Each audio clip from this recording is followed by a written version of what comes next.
What is the scariest thing that has ever happened to you? Okay. I would like to tell you about an incident that, without any doubt, was the scariest thing that had ever happened to me and my family. It's going to be a long answer, so stay put, fellas. You can consider this as to be the worst nightmare of any parents. I was kidnapped. Yes, you read it right. From the streets of my home. Let me start from the beginning. I was 10 years old, studying in 4th STD. It was Diwali vacation. We lived in a government quarters back then. It was Saturday. Generally, my mom slept at noon with me doing my comic book reading or painting. One thing about my mother, she was very strict back then. She had all these rules about personal TV limits, playing outside of the house hours, games time limits. Playing outside time limit was 1 to 1.5 hours, and she was always present the whole time, watching if I misbehaved in any way. So, that Saturday afternoon, my mom was asleep and dad had gone for some work, and suddenly my friends from neighborhood came to the front door, asking me to come outside and play with them.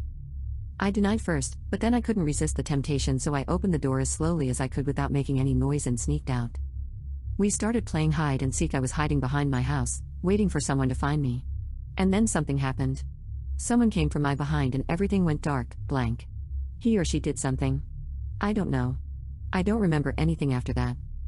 Still reading? Great. Because it's going to get interesting. When I woke up, I found myself in a train. An empty train. I immediately panicked. I had never sat in a train before. There was no one around, and when I looked through the window and saw it was night outside. So it means I was out more than 5 to 7 hours. Where am I?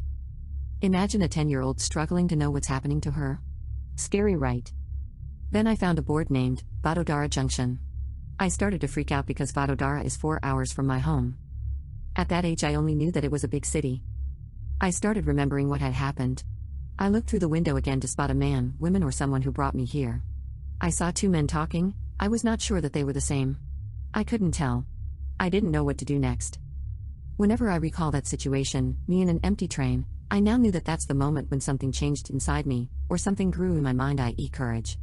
Yes, I realized that if I don't do something quick and smart, then I was gonna end up God knows where. So, just one click in my mind, and in next second I jumped on the opposite side. Where there's no platform, just railway tracks. I injured myself a little, but I didn't care. I started running in the dark. I didn't know where to go or how to find the main road. I just ran as fast as I could. Scary stuff, yeah. After some time I found myself on the streets. Street lights were on and everything seemed so strange. I had never seen a city as big as that. Then I walked for like 2 hours. And I reached God knows where. It was almost midnight. I saw Hanumanji temple. Due to Saturday there were so many people doing puja and arti. I went there and sat outside. People started to stare at me. It's because my long knee-length hair were untied. It's not an everyday scenario for them. I broke down and started crying. I was all alone, on a land I don't know, with people I don't know, starving for food and water. I thought about my mother who always told me not to go outside without her permission. I couldn't hold any longer. I want to go home. God always sent new hope when everything seems fall apart. After that, one man came to me and started asking questions about me. I was scared again. I couldn't trust anyone. What if he was the one who kidnapped me in the first place and now he found me again? Fear ran in my spine once again. So I cried loud as I can. He hugged me and tried to calm me down and asked again nicely. Then I told him everything. After all, I was a child, how hard it is to convince a 10 years old. He said that he would take me back to my home. I was confused again. What if he was a new kidnapper and take me to the bad guys? What then? I used to watch all type of crime movies of Bollywood back then. And again that feeling of being insecure and getting kidnapped grew inside me. I felt that again. And that feeling was so strong that in the next moment itself, without any hesitation, I started asking him about himself. Who was he? Where he lived? He said he used to up down daily from Dahod, my hometown, to Vadodara daily. He gave me an address that was near my uncle's house. So I asked him about my uncle. He gave me all the answers, my uncle's name, my aunt's name, my uncle's job, his sons and daughters. He knows him. I was relieved. He fed me with some cash he had because it was month ending.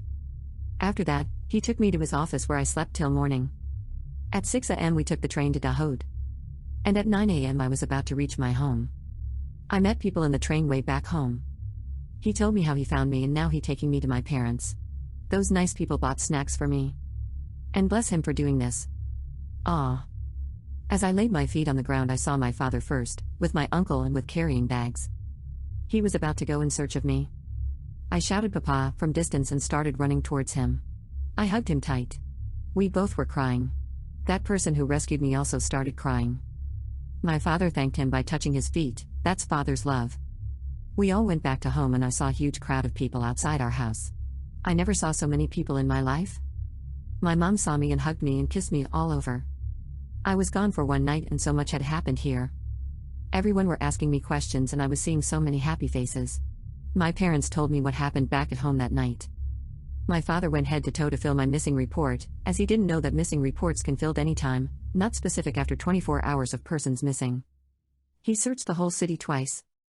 He went to the danger zone of town, believe me there are many, to find me. He gave an advertisement in local news channel about me. He went to temple, mosque, church, every holy place to pray for my safe return. Our neighbors and some friends of my parents as well as our whole village relatives came to my home at that difficult time. Finally everyone applauded to the man who brought me home. My father gave him some amount of money for his bright future and everyone thanked him for bringing me back home safely. Needless to say, the kidnapper never got caught. I don't remember how he looked like or anything. But none of that matters because I was home. I was safe. The nightmare had passed. After that I finally decided to do two things in my life. 1. I will never do anything against my mother's advice. 2. When I can, I will open an orphanage for every child that in need. I'm going to help them for their better future. Keep smiling. Keep living. Thank you for joining us. Make sure to subscribe and click the like button. When the stories run out, make sure to flip the tape over to continue. Adios amigos.